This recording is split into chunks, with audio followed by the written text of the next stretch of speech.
அன்பு நான்காமின் உள்ளங்களே,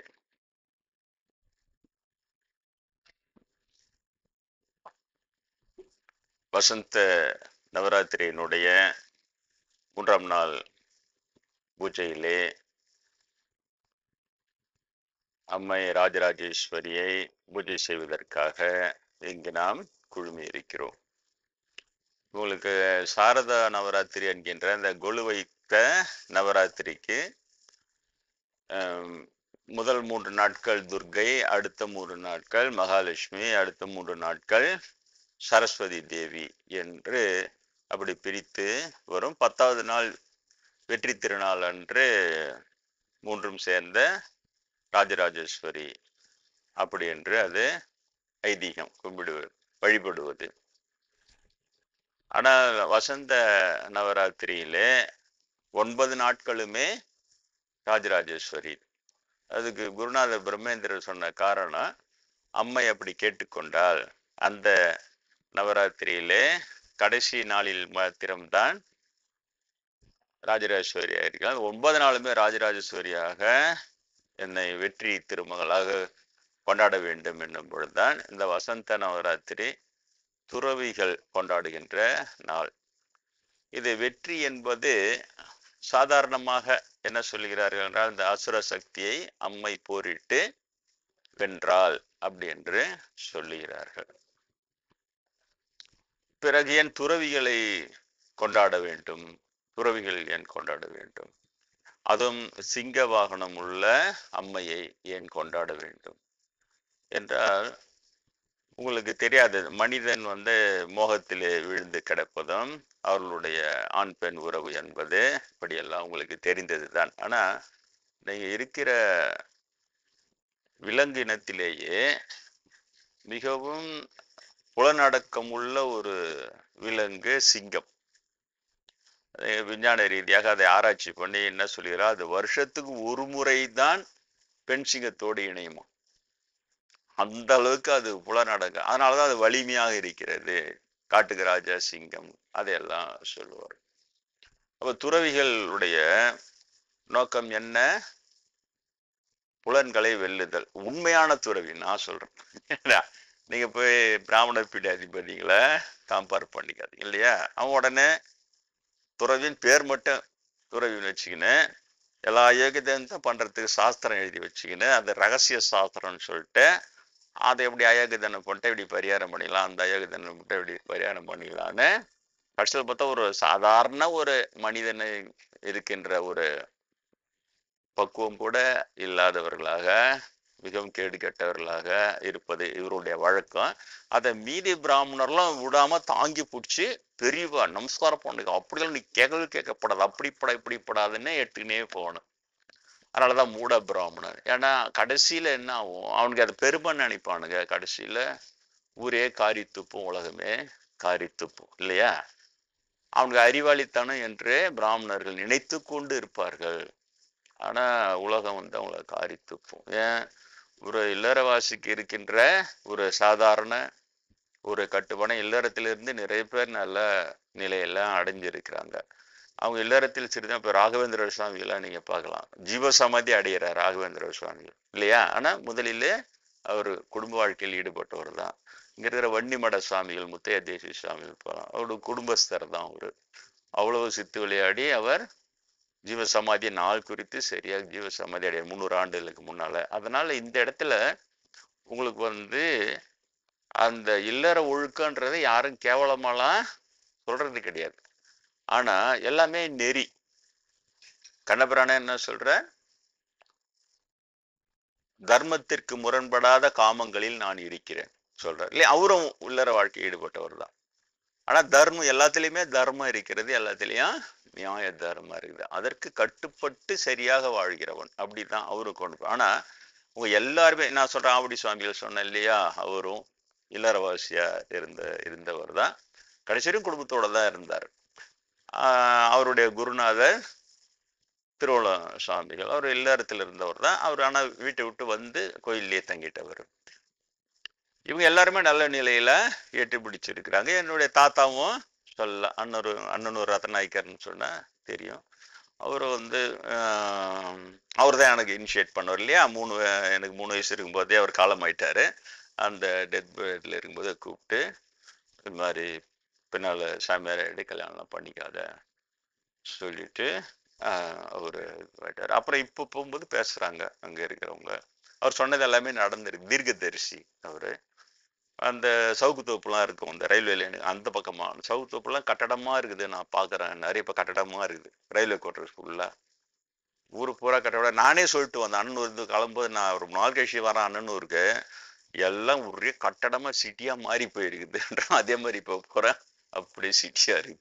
இல்லை தீர்க்க தரிசனம் மாதிரி. அவரு இல்லறவாசி தாத்தா. ஆனா எனக்கு அப்படி அட்வைஸ் பண்ணிட்டு போனார். அதுதான் நடந்தது. அப்புறம் அவரு மத்தவங்க கிட்ட சொல்லிட்டு போயிட்டாரு, என் பேரப்பையில ஒரு பையன் நான் எட்டி பிடிக்காதீனெல்லாம் எட்டி பிடிப்பான், அவன் முக்தி அடைவான்னு சொல்லிட்டு போயிட்டாரு. என்ன பார்த்தோன்னா அந்த வயசானவங்க இப்ப எங்களுக்கு சொல்றேன், எனக்கு சொல்றாங்க உங்க தாத்தா சொன்ன மாதிரியே நீ உருவாகிறப்ப ஆச்சரியமா இருக்கு. அதனால இதை மாதிரி எல்லாம் இருக்கிறது என்ன இல்லறவாசி அந்த இது. அதனால இது வந்து 2ஆம் பட்சம் அந்த இல்லறமா துறவரமான்றது. ஆனா இந்த அல்டிமேட் எய்ம்ன்றாங்க இல்லையா, இலக்கு. இலக்கு எதுன்னா கடைசியில புலன்களை வெல்லணும், அவ்வளவுதான். இதுலயே மூழ்கி கிடக்கூடாது. நீங்க ஜீவசமாதி அடைந்த வன்னிமட சுவாமிலும் சரி, ராகவேந்திர சுவாமி இவங்கெல்லாம் பார்த்தீங்கன்னா அந்த வென்று அந்த புலன்களை வென்று அதற்கு பிறகு அந்த எண்ணெய்களை அடைந்து ஜீவசமாதி அடைகிற அளவிற்கு அவர்கள் உயர்ந்திருப்பார்கள். அதுதான் இலக்கு. அதை தான் நான் சொல்ல வருகிறேன். அப்போ இவர்கள்லாம் எப்படி, இவங்கெல்லாம் தானா உருவாகுறாங்க. இவங்கெல்லாம் ராகவேந்திர சுவாமி கூட மடத்தை சார்ந்து அவர் உருவாகிறார். அவர் வன்னிமட சுவாமி கூட இந்த பக்கம் மரக்காணத்துல அங்க ஒரு வன்னி மடத்துல இருந்து குரு கிட்ட பாடுங்கன்னு அப்புறம் தான் இங்க பிரிஞ்சு இங்க வந்தாரு வளவனூருக்குன்னு தான் சொல்றாங்க. அப்படி அதெல்லாம் உருவாகி இருக்கிறாங்க. இதனுடைய வழியெல்லாம் வேற. ஆனா இவங்க பண்றது பிராமணன் பண்றது பீடாதிபதின்றது துறவின்றது, அதுக்கப்புறம் போட்டு நாஸ்தி பண்ணி என்னென்னமோ பண்ணி கடைசியில கொலை பண்றது, அந்த யாருன்னா எடுத்து கேட்டால் அவனைய கொலை பண்றது. இந்த மாதிரி என்ன போன்றவர்கள் வந்து குரு கட்டளை ஜாதி இல்லை என்னையே இவ்வளோ பண்ணா. இப்போ பிரம்மேந்திரா இப்போ பிரபல்யம் சென்னையில் இருக்கிற அவர் என்னென்ன பண்ணியிருப்பானுங்கன்னு இப்போ நினச்சா பகீர்ந்து அவரை தீர்த்து கட்டுறதுக்கு எவ்வளோ ஐடியா பண்ணியிருப்பானுங்க அப்படின்லாம் சொல்லி. ஒருத்தன் வந்து மாலை போட்டு போனான். நான் போகிறதுக்கு முன்னாலேயே சாமியை பற்றி சொல்லுவாங்க. வந்தோடனே அந்த கியூவில் வந்து ஒருத்தன் வந்து நல்ல ரோஜாப்பூ மாலை போட்டு போயிருக்கிறான். அவர் மாலை போட்டுனா எல்லாம் கைட்டி வைப்பார்ல. அதுக்கப்புறம் அந்த அன்பர்களுக்கு அந்த மாலையை எடுத்து அது பிரித்து பிரசாதமாக ஜனங்களுக்கு கொடுக்கறதுக்காக பிரித்தா அந்த மாலை ஃபுல்லாக பிளேடு வச்சுருந்தான்.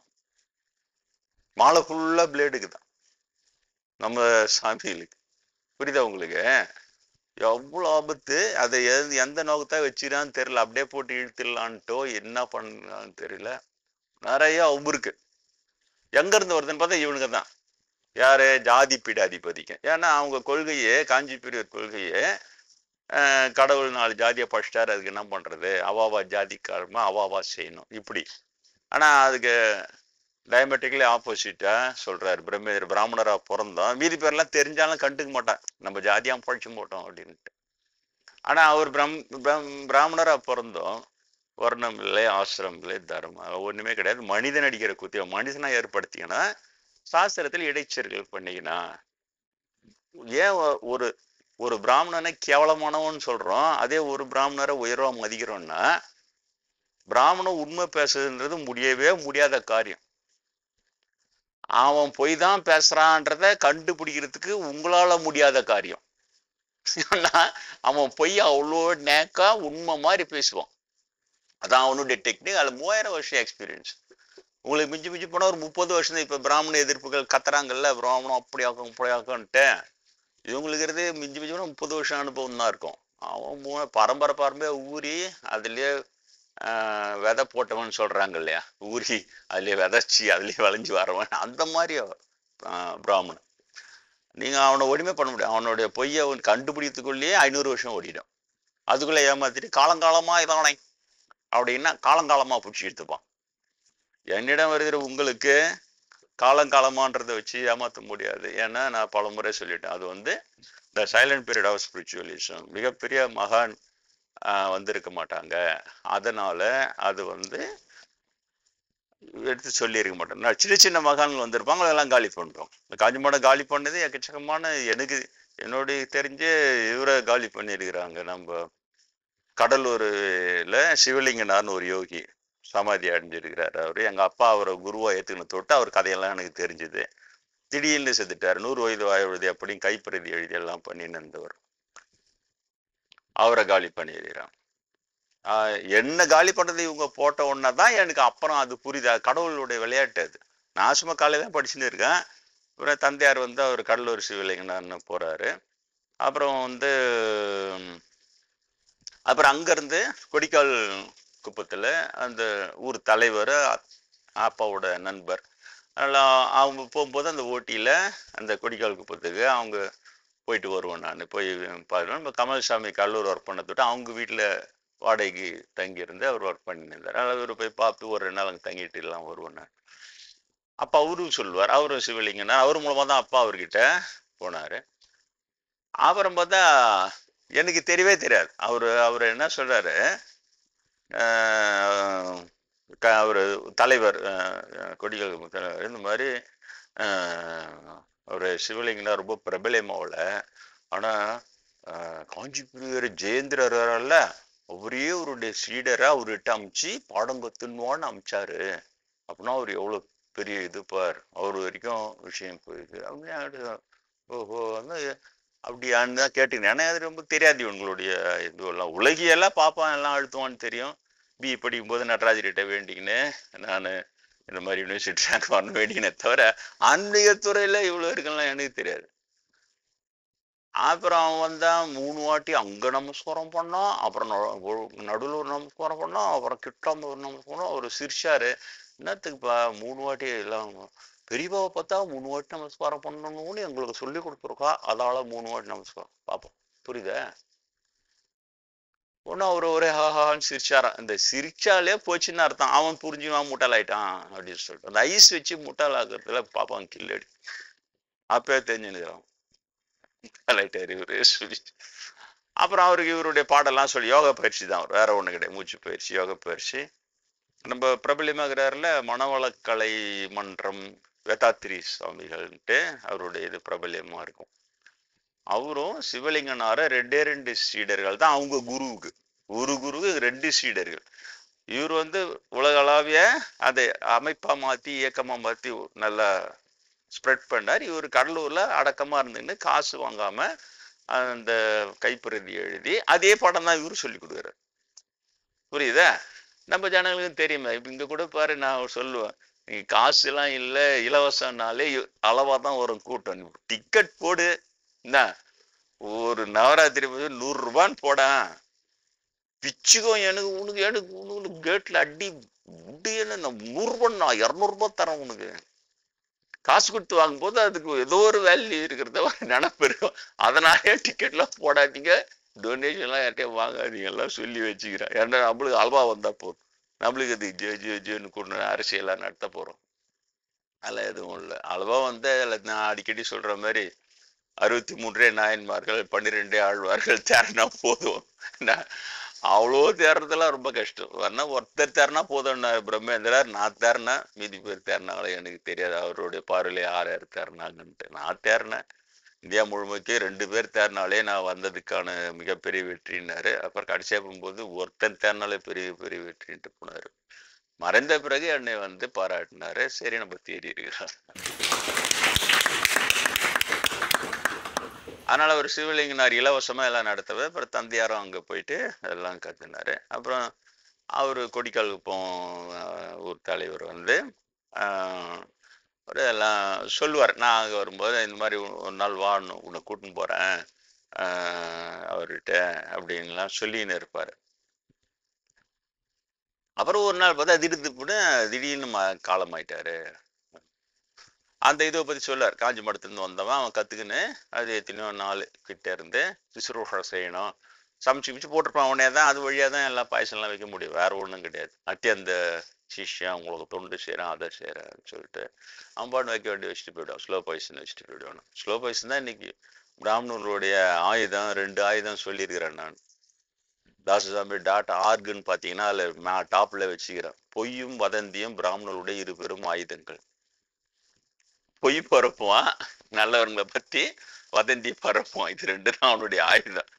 3வது ஆயுதம் அவனுடைய இன்னொரு 3வது ஆயுதம் பிராமணத்தையும் சரி அந்த முக்கியமான இதுல இருக்கிறவங்க. 3வது ஆயுதம் ஸ்லோ பாய்சன். அவ்வளவுதான். அது எதிர்க்கிறவங்கள இவங்க இன்னமும் தெரியாது. இன்னமும் நான்காவது மக்கள் முட்டாளா தான் இருக்கிறான். இந்த அவங்க கூட சேர்ந்துக்குன்னு அவங்களுக்கு ஜே போட்டு இவனை முட்டாளாக்குவான் நம்பால் குரூப். ஏன்னா எண்ணிக்கையில் அதிகம் நம்ம இதில். புரியுதா?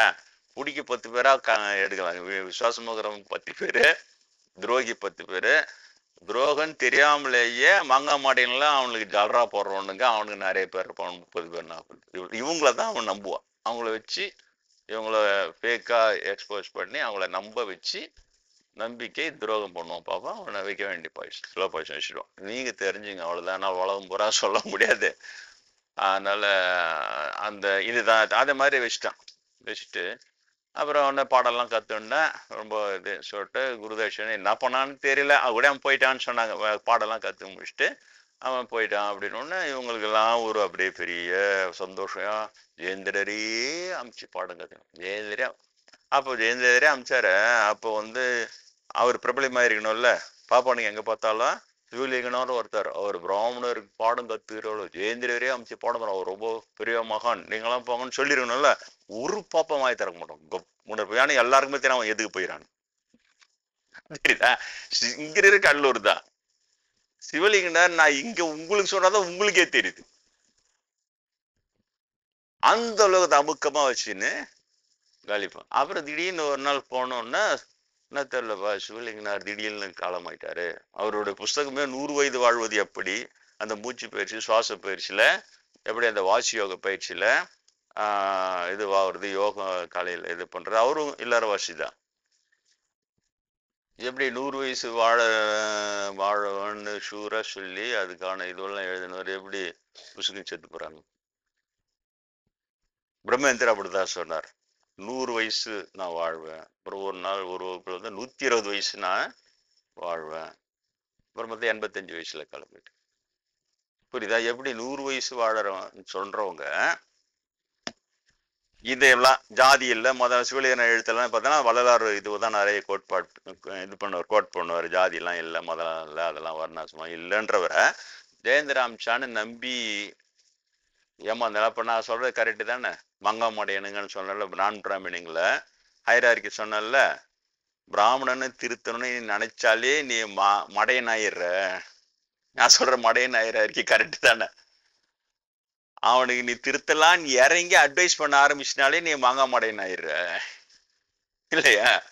சொல்லிக்கிறேன்னா இல்லையா? பல தடவை அவன் நான் திருந்திட்டேன் அவன் சொன்னா போறான், கொத்துட்டேன் பெரியவா 3 மாதம் சம்ஸ்காரம் போடான், இதெல்லாம் நம்பனா நீ தான் அடிமடையன். இது இல்லாம 4வது அமெரிக்கா மடையன்னு சொன்ன ஒரு பாப்பத்திய நம்பி அது எல்லாரும் சமமா நடத்தணும், எல்லாரும் ஒண்ணு நாங்க உடான்னு விட்டு உதவி இதுவாவே ஆயிடுச்சு. அது ஓட்டு போட்டாலாம் அவன் தான் அமெரிக்கா மடையன்னு. நல்லவேளை அமெரிக்க மடையனுக்கு கொஞ்சம் மூச்சினானுங்க, பிரசிடென்ட் ஆக்காம விட்டானுங்க. இவ்வளவுதான் நான் சொல்றது. எனக்கு நான் இலக்கிய சொற்பொழிவை நடத்துறேன் உங்களுக்கு. அப்படியே இலக்கிய சுவை எப்படி இருக்கிறத நடத்தணும் கூட எனக்கு ஆசையா இருக்குது.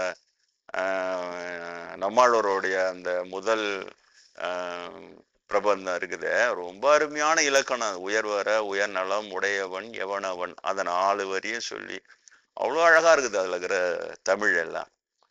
நான் பார்த்துக்கலாம். நான் அதெல்லாம் செய்யறதில்ல, அது எப்பயாச்சும் ஒரு நாள் சொல்லலாம் அப்படின்னு சொல்லிட்டு. அதே மாதிரி நாயன்மார்களுடைய மனித பிறவியும் வேண்டுவது இந்த மாநிலத்தேன்னு முடிப்பாரு சுந்தரமூர்த்தி நாயனார். பார்க்கறது இந்த மாநிலத்துல மனித பிறவியும் நமக்கு தேவைப்படுது. ஏன்னா கடவுளை குனித்த புருவமும் கொவ்வை செவ்வாயில் குமிழ் சிரிப்பும் இதெல்லாம் பார்த்தோம்னா இது மனித பிறவி கூட தேவைப்படுகிற ஒரு பிறகு தான் சொல்றேன். ஆனா அது பார்க்கறது இந்த மாநிலத்துல அப்படின்னு முடியும். ஆனா மாநில தேன்னு முடிப்பார். அப்புறம் பார்த்தா அது உள்ள இந்த மாநிலத்துக்கு தேன்னா தேவன் அர்த்தம். இந்த மாநிலத்தின் கடவுளே சிவன் தான்னு அது எல்லாமே 2 வரும். அதே மாதிரி மாணிக்கவாசகர் பாடுறதும் இதெல்லாம் சொல்லணும்னா அது இலக்கிய சுவையா இருக்கும் அது இல்லையா? உருக்கி உள்ளொளி பெருக்கி அதெல்லாம் சொல்லுவார். உழப்பில ஆனந்தமாய தேனினை சொரிந்து புறம் புறம் தெரிந்த செல்வமே இம்மையே யான் உனை சிக்கென பிடித்தேன் எங்கெழுந்து அருளுவது இனியே. அப்ப பாக்குறதுக்கு இனிமேல் நீ அங்க போக முடியும், நான் உன்னை சிக்கன்னு பிடிச்சேன் அப்படி இருக்கு. ஆனா பாத்தீங்கன்னா தேனுன்னு இருக்கும், அதுல இனியேன்னு இருக்கும். ஏன்னா இனிப்பாயாக இறைவான்னு கேட்கணும்னாங்க. அப்போ அந்த அமிர்த நிலையில் இல்லாம அது உள்ள சூட்சுமமா அது சொல்லி வச்சிருப்பார். அதையும் இந்த மாதிரி எல்லாம் இருக்கும். அதெல்லாம் சொன்னோம்னா நல்லா இருக்கும் தான். ஆனா நான் அதெல்லாம் கூட செய்யறது இல்லை. இல்லையா? நான் சொல்றது உங்களுக்கு இததான். இந்த மாதிரி மாங்காய் மடையனாகி அடிமடையனெல்லாம் ஆவாதிக்கணும். ஈரல் கூட நம்ப பிராமணன் இப்போ நம்பி அவ்வளவு பெரிய சிவலிங்கனார் இன்னும் உயிரோடு இருந்தா அவர் இன்னும் எவ்வளவு பேருக்கு இது பண்ணுவாரு. கைப்பிரதி தான் எழுதுவார், கையில எழுதி கொடுப்பாரு. அது அவங்க சீடர்கள் அவங்கவுங்களும் கையில எழுதி அந்த கைப்பிரதியை தான் எல்லாரும் கொடுப்பாங்க. அச்சில கூட வராது அவருடைய இது. ஏன்னா அதுக்காக காசு வாங்க வேண்டியதா இருக்கும். சுத்தமா காசே வாங்காம அவ்வளோ நல்ல அவர் இன்னும் இருந்திருக்கலாம் இல்லையா? இருந்து எங்க அப்பாவுக்கும் திணறி போயிட்டு என்னாச்சு திடீர்னு அவர் கால மாட்டார் சொல்லிட்டு அப்புறம் தான் அவருக்கு ஈக்குவலண்டான இவரு வேதாத்திரி மகரிஷி மனவழி கலங்குன்றான். அதுல போய் அவர் அந்த பாடெல்லாம் கண்டினியூ பண்ணி எதுக்கு சொல்ல வரேன்னா அந்த இது வரைக்கும் எனக்கு தெரியாது. இவர் கொல்லப்பட்டார்னா சாதாரண தகவலா கொடுக்குறாங்க கடவுள் அங்க நான் படிச்சுன்னு இருக்கும்போது. ஆனா இங்க எனக்கு இதே ஜெயேந்திரன் கொல்லணும்னு ரகசியமா போட்ட உடனே அந்த ஒரு செகண்ட்ல புரிஞ்சிச்சு அங்க என்ன நடந்திருக்கு. புரியுதா? இதுதான் கடவுளின் திருவிளையாடு. கடவுள் காட்டுறான் பத்தியா? அதனால உங்களுக்கும் அதான் சொல்ல, நீங்கள் உண்மையாளர்களாக இருந்து நீங்கள் உண்மையிலேயே கடவுளை பக்தி செய்தால் பொய்களினால் நீங்கள் ஏமாற்றப்படாமல் கடவுள் அருள் உங்களை காப்பாற்றும். உண்மையை உங்கள் கைக்கு கொண்டு வந்து சேர்த்துரும். எப்படியாவது ஏதோ ஒரு ரூபத்துல சேர்த்துரும். இப்ப பாரு, அதை நான் நம்பின்னு இருந்தேன். அவங்களுக்கே தெரியாது. இப்ப அந்த சிசுகள் அவங்களுக்கே தெரியாது. அவர் சமாதி ஆயிட்டோம்னா அவனுக்கு சும்மா ஃபார்மாலிட்டிக்காக பார்த்துட்டு போய் இருப்பான், இல்லைன்னா அப்படின்ட்டு போயிட்டு இருப்பான், என்ன வேணா நடந்திருக்கான். ஆனா எனக்கு அந்த தகவல் நான் படிக்கும் போது அதை கொடுத்துட்டு நான் அப்புறம் இங்க பேசும்போது முதல்ல ஜெயேந்திரர் கொஞ்சம் ஜாதி எல்லாம் பாக்குறது இல்ல அப்படின்னா எல்லாருக்கும் இங்க என்கிட்ட வரவங்களே அதெல்லாம் பேச வச்சு அவரே ஏதோ வல்லுநர் இருந்தாராம். அப்போ கோயில்ல போனோடனே அந்த கியூ நின்று அப்போ நம்ம வல்லம் முன்னாடி போங்க அப்படின்னுச்சான் ஒரு பாப்பாத்தி. அப்போ இவர் உடனே எல்லாம் இருக்கும் அப்படிலாம் நம்மவா மத்தவாலாம் சொல்லவே கூடாது, என்ன எல்லோருமே நம்மவா தான், பிராமணா மட்டுமா இந்துக்கள், எல்லோரும் சேர்ந்ததுதான் இந்துக்கள்னு எல்லாரும் எதிரிக்கும் சொன்னாராம். சொன்ன உடனே அதுல இருந்து இவங்கெல்லாம் இந்து பிரிவை ஜாதியெல்லாம் பாக்குற. அவர் ஒரே ஒரு விஷயத்துல ஜாதியை பாக்குறது இல்லை, அது எந்த விஷயத்துல உங்களுக்கு தெரியும் இல்லையா? ஒரு பொண்ணை பெத்து கேரளால ரெட்டியார் பையனை கல்யாணம் பண்ணி விட்டாரு சொன்னாங்க. அவரு அங்க ஒண்ணு அவரு ஜாதி பார்க்காம இருந்திருக்கலாம். இது ஏன்னா இதுல என்ன ஏன் காலி பண்றதுக்கு ஒண்ணுமே செய்யலை. நானு குருநாதர் சொல்லி கொடுத்த வர்ணாசிரமெல்லாம் இல்லை, ஜாதியெல்லாம் இல்லை, மனிதனா ஏற்படுத்திக்கிட்டு பார்ப்பான். அதை நோய்ச்சி ஜனங்களை நல்லா பிரிச்சு சூழ்ச்சி விளையாடுறான்.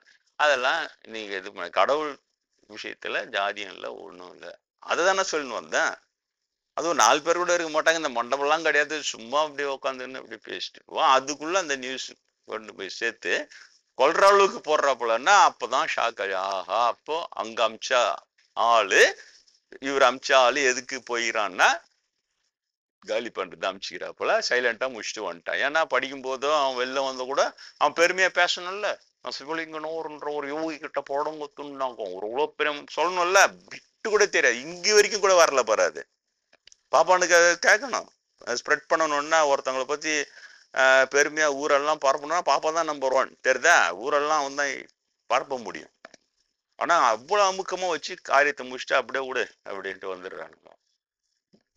இந்த மாதிரி இவன்களுடைய அதை சொல்ல வர துறவின்னா எங்க இருந்து அந்த துறவி நோக்கம் என்ன? நீ இல்லறவாசியா இருந்தாலும் சரி, துறவியா இருந்தாலும் சரி, புலன்களை வென்று யோக நிலையில முன்னேறி அந்த உயிரை கபாலத்தின் வழியாக பிரித்து தன் விருப்பப்படி தான் எண்ணிய நேரத்தில் சரியாக விருப்பப்படி இந்த நேரத்தில் நான் என் உயிரை பிரித்து கொள்ள இருக்கிறேன் சொல்லிட்டு சீடரெல்லாம் கூப்பிட்டு நாள் குறித்து நேரம் குறித்து அப்படி அமர்ந்து பிரித்து கொண்டு செல்லதான் ஜீவசமாதி. தெரியுதா? அது எப்படி அதே துறவின்ற பேர்ல இந்த மாதிரி பொம்பளைங்க கூட கூத்தடிச்சுட்டு துறவிலாம் கிடையாது. இவங்கெல்லாம் இல்லறான்னா அவங்க இல்லறவாசியாவே இருந்து அப்படிதான் வராங்க. இப்போ துறவின்னு சொல்லிட்டு இந்த மாதிரி பொம்பளைங்க கூட ரகசியமா கூத்தடிக்கிறது, அதுக்கு சாஸ்திரம் எழுதி வச்சுக்கிறது, காஞ்சி பெரியவர் எழுதி வச்சுட்டு அவரு ஆசீர்வாதத்து பிரகாரம் நடந்துன்னு வர்றாங்க. இதெல்லாம் ஒரு சமயம். அப்புறம் இந்த மாதிரி கொலை பண்றது, அப்புறம் எப்படின்னா இந்த மாதிரி கடவுள் அருள் பெற்று தேரின்னு உட்காந்துக்கிற எண்ணெய் கொலை பண்றதுக்கு பிராமண பிடாதிபதி சங்கமே கூட்டி ரெசல்யூஷன் பாஸ் பண்ணி பண்றான்னா புரியுதா உங்களுக்கு? எவ்வளவு பெரிய அக்கிரமம் நடந்துன்னு கடவுள் பேரால. பார்ப்பனர்கள் எவ்வளவு அயோக்கியத்தனம் உள்ளவங்க. ஒரு பக்கம் சிவலிங்கனார காலி பண்றாங்க, இன்னொரு பக்கம் காஞ்சி பெரியவர் தான் திருவள்ளுவர் சாமியில காலி பண்ணிக்கிறாரு. அப்புறம் பார்த்தா கோத்து பார்க்கும்போது கரெக்டா வருது. ஏன்னா குரு செய்யாத சீடம் செய்ய மாட்டான் இவங்களுடைய இதுல. இப்போ இது எல்லாமே காஞ்சி பெரியவர் செஞ்சிரு. அப்புறம் தான் பார்த்தா அது டேலி ஆகுது. திருவள்ளுவர் சாமிகள் அவர் அங்க பிரபலமான வண்ணார் சமூகத்தை சேர்ந்தவர் இல்லையா, அதனால உடனே அங்க இருக்கிற பிராமணர்லாம் அவரை இது பண்ணிக்கின்னு அவரை அலட்சியப்படுத்திக்கின்னு பொண்ணு மாதிரி ஏமாத்துறான் அப்படியான்னு இப்ப நம்மளே சொல்றானுங்களே அந்த மாதிரி. அப்புறம் காஞ்சி பெரிய சொன்னார், அவர் அம்பாள் நம்சம், அதனால அவர்கிட்ட வச்சுக்காதீங்கன்னாராம் காஞ்சி பேரு. இதே தான் சிவலிங்கனார் அமும்போது காஞ்சி பெரியவர் இருக்கிறாரு. அப்ப அவரோட கன்சென்ட்டோட தான் அனுப்பிச்சிருக்கலாம். இது ரொம்ப உள்ள நுழைய முடியாது. அதே மாதிரி பண்ண உடனே என்ன அர்த்தம் புரியுதா? கை கோத்துங்க பாப்பாங்க கை குளுக்குறான்னாலே அடுத்தது காலி பண்ண போறான்னு அர்த்தம் சார். நல்லா ஞாபகம் வச்சுங்க. யாரா இருந்தாலும் உங்க குருமார்கள் கூட நீங்க காப்பாது. உண்மையான குருமார் யாருன்னா இருந்தாங்கன்னா நான் பிராமின்ல, நீங்க நான் பிராமின் இந்த பாப்பான் கை குளுக்குறான்னா எச்சரிக்கையா இருங்க, காலி பண்றதுக்கு வந்துக்கிறாங்க. உண்மையில அவ்வளோ டேஞ்சரான விஷயம். உடனே அதே நக்கல் வச்சு இவங்க பாப்பம் போய் எங்கன்னா திருந்துவானா? அதுதான் இப்ப சொன்னேன். திருந்துட்டான் நம்பிட்டான் நீ அடிமண்ண நாங்க ஆயிட்டாங்க, திருவள்ளுவர் சாமி கூட இருக்கோம் ஆயிட்டாங்க பாரு. உடனே அவங்களே பெரியவா சொல்லிட்டா நீங்க மம்பாளி அம்சம், அதனால உங்ககிட்ட வச்சு கூடான்னு சொல்லிட்டானோன்னு அவர் ஒரே சிரிச்சு. அததான் சொல்ல வர. மகான்களையே ஏமாற்றக்கூடிய வல்லமை உள்ளவர்கள் பிராமணர். மகான்களே ஏமாறுறாங்க சார். மகான்களே அழகா ஏமாறு. அதனாலதான் அந்த ஃபேக் இமேஜை மெயின்டைன் பண்ணிக்கினே இருக்கிறதுக்கு இந்த நடிகைங்களை விட்டு என்ன கண்ணாமனா நாஸ்தியான வாழ்க்கை அதுங்க வாழ்க்கை. அதுக்கு உடனே பிராமண வசதியாகும் பிராமண வசதியாகன்னு இந்த பிரபலிமான விட்டு அப்படியே உனக்கு கொலவி கொட்டுற மாதிரி கொட்டிக்கினே இருக்குது. அப்பதான் ஏமாற முடியும். இப்ப மகான்களை ஏமாறுறாங்களா? அவங்க சின்ன வயசுல இருந்து வசதி அப்படின்ற மாதிரி ஷோ கட்ட உடனே அவரு உடனே சிரிச்சுன்னா அவர் கூழ் தான் கொடுப்பாராம் திருவள்ளுவர் சுவாமிகள். மதிய அன்னதானம் கூட கூழ் தான் பண்ணு. ஏன்னா உண்மையிலே பசி இருக்கிறவன் கூழ் குடிச்சிடுவான். மீதி எல்லாம் கேட்கறவன் பசிக்கு சாப்பிட்றவங்களாம் விருந்து சாப்பிட்றவன். ஏழைங்க நாட்டுல நம்ம நாட்டுல அதிகம் வெறும் கூழ் மட்டும் ஊத்தினா கரெக்டா ஏழைங்க குடிப்பாங்க. சரிதா? அவ்வளோ நுட்பமா எடுத்துன்னு போறாரு. நீ தடபுடல் சாப்பாடு போட்டுனா மெதுவா ஏழைங்களை ஓரம் கட்டிட்டு வசதியானலாம் உட்காந்துன்னு அவன் சாப்பிடான்னு டொனேஷன் கொடுத்துட்டான், அதை கொடுத்துட்டான்னு அது கூட ஏழைங்களுக்கு போய் உணவு சேராது. அந்த கூழ்தான்றத நீ ஸ்ட்ரிக்டா வச்சுக்கினா கண்டிப்பா பசிச்சவன் தான் அதை சாப்பிடுவோம். பணக்காரன ஒரு ஃபார்மாலிட்டிக்கு பிரசாதம் சாப்பிட்டா கூட அந்த கூழ் ஏழைங்களுக்கு கண்டிப்பா உபயோகப்படும். அவர் இப்ப அதை ஃபாலோ பண்றாங்களா என்னன்னு தெரியல. அவர் அந்த மாதிரி வச்சிருந்தாராம். அப்ப இதே பாப்பானுங்க சொன்ன உடனே எப்படி நான் பிராமின் வண்ணார் சமுத சேர்ந்தார் பாக்குன்றவனுங்க அவரு கையால எடுத்து கூழ் அப்படி கொடுத்த உடனே அதை வாங்கி அப்படியே பிரசாதமா குடிச்சு. எவ்வளவு டிராமா பத்தியா? அவரு அதே தான் ஆவடி சாமிகிட்ட போயிருந்தோன்னா அவரு நான் குரு கிட்ட கூட்டின்னு போறப்பா நான் அவரு சொல்லதான் எனக்கே தெரியும் அவரை பத்தில. குரு கிட்ட கூட்டின்னு போறப்பா எல்லாம் சொல்லிக்கிட்டே இருந்தவரு. அப்புறம் நான் ஒரு செமஸ்டர் லீவ்ல அப்புறம் கடைசியா ஒரு செமஸ்டர் லீவுக்கு போறேன். என்ன தெரியலப்பா குரு திடீர்னு சமாதி ஆயிட்டாருப்பா. அப்பவும் எனக்கு தெரியல, தகவல் வரைக்கும் தான் அப்போ வந்தது. இப்ப ஜெயந்திரன் இப்படி பண்ண உடனே அதுக்கப்புறம் தான் எனக்கு டேலி ஆகுது எல்லாம். ஆஹா என் குரு காஞ்சி பெரியவன்றவரே கூட ஏமாத்தி எப்படி காலி. அப்புறம் இப்பதான் இவங்களுடைய இந்த அர்ச்சகர்களுடைய குரு இருக்கிறாருல, ஒரு யூடியூப்ல காஞ்சி பெரியவர் ரகசியமா ஒரு சாஸ்திரம் எழுதி வச்சிருக்கிறாரு. தமிழனை எந்த மாதிரி எல்லாம் கொலை செய்தால் பாவம் சேராது. இப்ப இந்த ஆடு இருக்கிறவங்க இந்த பாத்தியா ஊதிட்டு ஆடு அறுத்தா சேராதுன்னு அவங்க வச்சுக்கிறாங்களா, அந்த மாதிரி தமிழனை எந்த மாதிரி எல்லாம் கொலை பண்ணா பாவம் சேராது ரகசியமா ஒரு சாஸ்திரமா எழுதி வச்சுக்கிறாராம் காஞ்சி பேர். அவர் சொல்றாரு. இப்ப பிரபலமா இருக்கிறார் அவர். தமிழ் அர்ச்சகர் பயிற்சி கொடுத்து உருவாக்குறவர் அவர் தான். ரொம்ப நல்லா பணி செய்யறார். அவர் சொல்றாரு. அப்ப சரியா தானே இருக்குது அது. அப்ப அவரு இவரு திருவண்ணசாமியில எப்படி காலி பண்ணாருன்னு யாருக்கு தெரியும்? திடீர்னு இவனை கூட்டின்னு போறப்பா குரு கிட்ட ஒரு நாளுன்னு சொல்ற ஆவடி சாமி திடீர்னு என்ன தெரியலப்பா சமாதி ஆயிட்டாருன்னு சொல்லி அவரே பெரிய மகான். அவங்களுக்கு தெரியாமலாம் ஆயிருக்க முடியாது. என்ன தெரியலப்பா திடீர்னு சமாதி ஆயிட்டாருப்பா சாமி. புரியுதா உங்களுக்கு? அப்பவும் தகவலை தான் எனக்கு தெரியுது. இப்ப இங்க வந்த உடனேதான் எல்லாத்தையும் கூட்டி கழிச்சு பார்க்கும்போது ஆஹா இந்த குரூப்பு கொலகாரனுங்க. அது யாரு? திருவள்ளுவர் சாமிகள் மாதிரி மகான சிவலிங்கனார் போன்ற யோகிய இப்ப எண்ணில இருக்கிற எண்ணெய் அப்ப பிரம்மேந்திரர் அவ்வளவு பெரிய மகான். நீங்க சொல்லுங்க, ஒரு நாட்டு சுமனாங்கட்டே சொல்றானுங்க இந்தியா ஆன்மீக நாடு, மகான்கள் அதிகம், ஓகே எல்லாம் அதனால புண்ணிய பூமி எல்லாம் சரி. ஆனா இதுக்கப்புறம் அந்த புண்ணிய பூமியா இருக்க முடியுமா? இவரெல்லாம் கடவுளுடைய செல்ல குழந்தைகள், யோகிகள், ஞானியர், சித்தர்கள், அந்த அளவுக்கு இன்னசென்டா இருக்காங்க. உயிர்களே அன்பா பழகுது அவங்க கிட்ட. அப்படி சாமி வெறும் கந்தல் துணி தான் கோமனை கட்டின்னு இருப்பாரு. அதை பார்த்தா பெரிய புராணத்துல டெபினிஷன் சொல்லுது கரெக்டா. சிவனடியார் எப்படி இருப்பார்கள் என்றால் ஆடையும் கந்தலே கைத்திரு தொண்டையே கொண்டிருப்பார். ஆடை கந்தலா கட்டின்னு இருப்பான், கைத்திரு தொண்டை முன்னிலைப்படுத்தி வைத்திருப்பான். தெளிவா சொல்லிட்டு பெரிய புராண சேக்கிடார் சொல்றாரு. அப்பனா அவர் அப்படி இருக்கிறாரு, கறி கந்த மாதிரி இருக்கும் அவருடைய கோமணம்.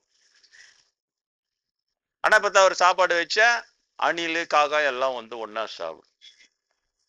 கயிறு நினைச்சுன்னு எடுத்துட்டோம்பா, அப்புறம் பார்த்தா கொல இருந்துன்னா அப்பதான் நல்ல பாம்புப்பா, உன்னாலே முடியுமா?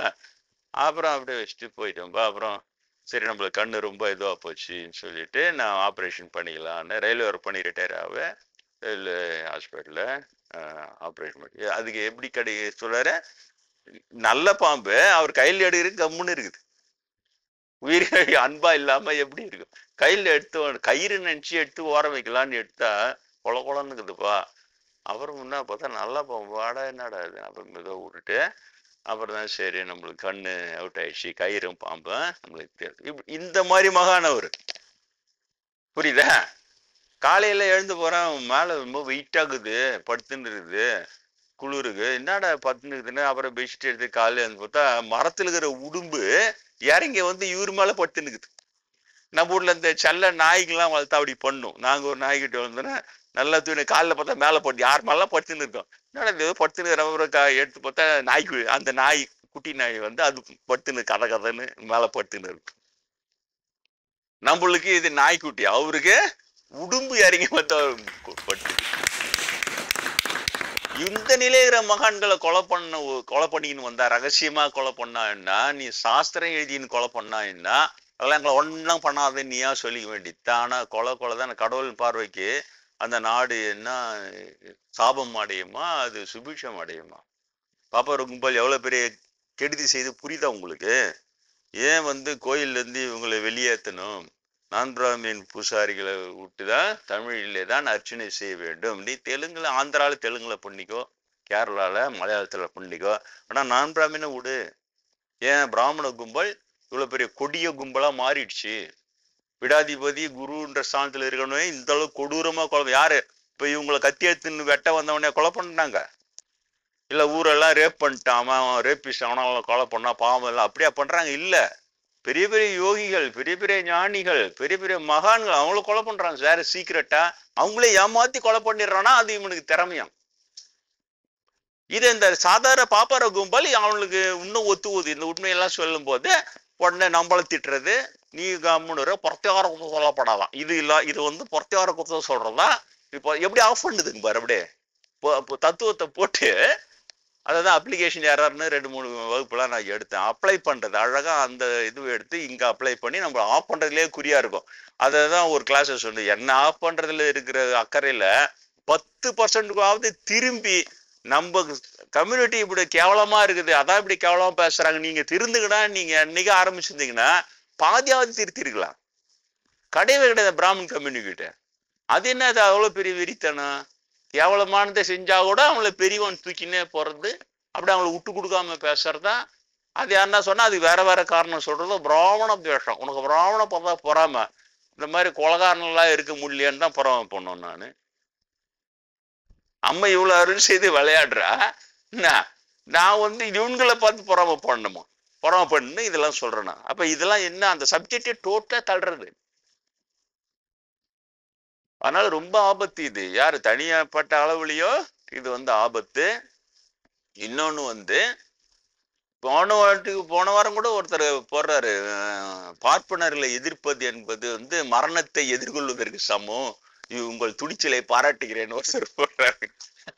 துணிச்சலை வேற மரணத்தை எதிர்கொள்ள சமம். உண்மைதான் அது.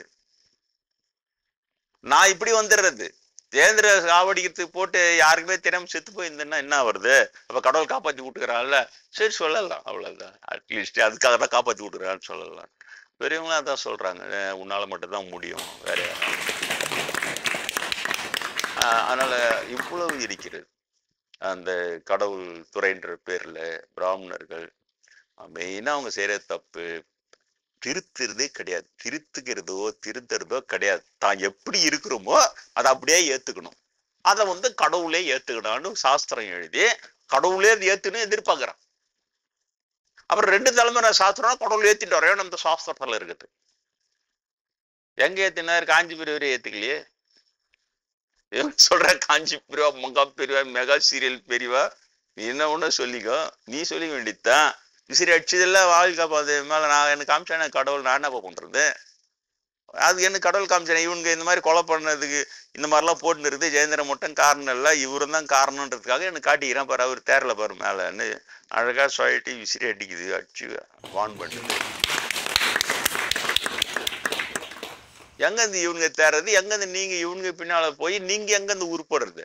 நீங்க சாதாரண ஒரு ஆசீர்வாதம் கூட எல்லாம் வாங்கக்கூடாது. அப்போ உங்க குழந்தை குட்டியெல்லாம் எடுத்துமா அங்க ஆசீர்வாதம் வாங்கும்போது அவங்களுக்கு ஆசீர்வாதம்னா புண்ணியமா இருக்கும் உங்களுக்கு. அவங்க பாவத்தில் நீங்க பங்கு வாங்கின்னு வரீங்க, ஞாபகம் வச்சுங்க. அவங்க பாவத்தில் தான் நீங்க பங்கு வாங்கின்னு அவன்கிட்ட இருந்து பிரசாதம் வாங்குறதா ஆசீர்வாதம், இந்த வேலையை பண்ணின்னுக்கிறீங்க. அது ரொம்ப நுட்பமான விஷயம். எண்ணம் உலகம்னு எடுத்தாலே, எண்ணம் உலகம்னு எடுத்தாலே அது எப்படி எண்ணம் வந்து அடுத்தவங்களுக்கு அது டிரான்ஸ்ஃபர் ஆகுது, அது எப்படி அந்த மாதிரி எல்லாம் அது உள்ள நுட்பமா இருக்கிறது. ஓரளவுக்கு அரவிந்தர் அதை டச் பண்றாரு. இந்த நிலையை எட்டி பிடித்த உயர்நிலையில இருக்கிறவங்கள நீங்க சும்மா போய் பார்த்துன்னு அவங்க கூட ஒரு தொடர்புலயே இருந்து இருந்தாலே போதும்.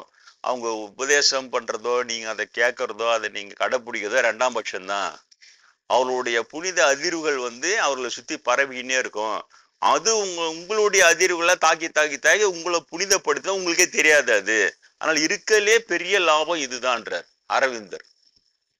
அவரு நல்ல அந்த இதுல அவரு பிராமணா பண்டிட்டுன்றாங்க, பண்டித காஸ்ட் அவரு மேற்குவாங்க ஏதோ சொல்றாங்க, அது போட்டானா இந்த பாயிண்ட் சரியா அவரு சொல்றாரு. அந்த நீ அவர் சீடர் கேட்கிறாரு, ஈவினிங் டாக்ஸ் வித் ஸ்ரீ அரவிந்தோன்னு ஒரு புத்தகம்லாம் இருக்குது, அதில் வந்து அவர் கேட்குறாரு இருக்கலே ரொம்ப ஈஸியஸ்ட் மெத்தட் எது கடவுளை அடையிறதுக்கு? அவர் சொல்றாரு ஏற்கனவே அந்த நிலைகளை எட்டி பிடிச்சவங்க இருக்கிறாங்களே அவங்கள போய் சரௌண்ட் பண்ணி அவங்களுடைய நெருக்கத்தை விடாம தக்க வச்சுக்கோ, அதுதான் இருக்கல ஈஸியஸ்ட். ஏன்னா உன்னை அறியாமலே உன்னுடைய உணர்வுகளும் அவங்களுடைய உணர்வுகளும் மோதும். அப்போ உன்னுடைய அந்த புனிதமற்ற உணர்வுகளை அது தோக்கடிச்சு உன்னை வந்து மெதுவா புனித நிலைக்கு தானாவே அது இழுத்துன்னு போயிடும். அதுதான் இருக்கல ஈஸியஸ்ட் மெத்தடு சொல்லிக்கிறார்.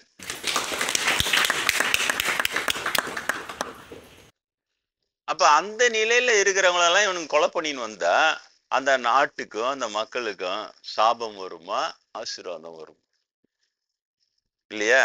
எவ்வளவு கேவலமானவங்களாக, எவ்வளவு பெரிய மகான் பிரம்மேந்திரர் பிராமணர் தான், நான் தான் இவ்வளவு புகழறேன் அவரை. அவ்வளவு பெரிய மகான் அவரை போட்டு அதே பிராமணன் எவ்வளவு கொடுமைப்படுத்திடுறானு கூட இருக்கிறவனுங்க.